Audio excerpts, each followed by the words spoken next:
হরতালের সমর্থনে বিএনপি কর্মীরা পিকেটিংয়ের চেষ্টা করলে সংঘর্ষ বাধে আওয়ামী লীগ সমর্থকদের সাথে। রণক্ষেত্রে পরিণত হয় গোলপট্টি এলাকা।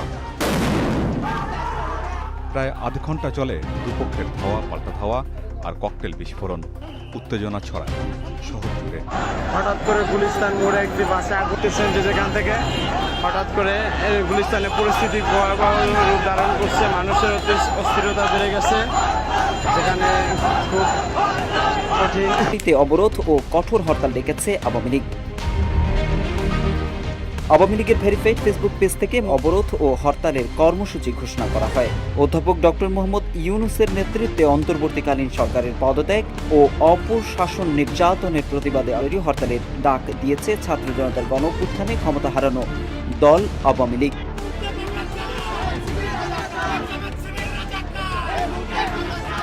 সরকারের পদত্যাগ ও দেশ জুড়ে হরতালের ডাক দিয়ে মাঠে নেমেছে আওয়ামী লীগের নেতাকর্মীরা। গোপালগঞ্জে আওয়ামী লীগের উপর হামলার নির্যাতনের বিরুদ্ধে নিজেদের অস্তিত্ব জানা দিতে মরিয়া হয়ে উঠেছে আওয়ামী লীগ, ছাত্রলীগ সহ সাধারণ জনগণ।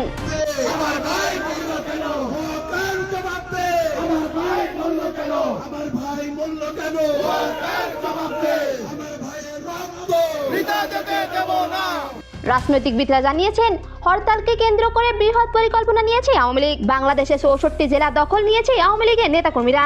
এই সময় জয় বাংলা জয় বঙ্গবন্ধু স্লোগান দিয়ে সবাইকে রাজপথে অবস্থান নেওয়ার আহ্বান জানানো হয়েছে।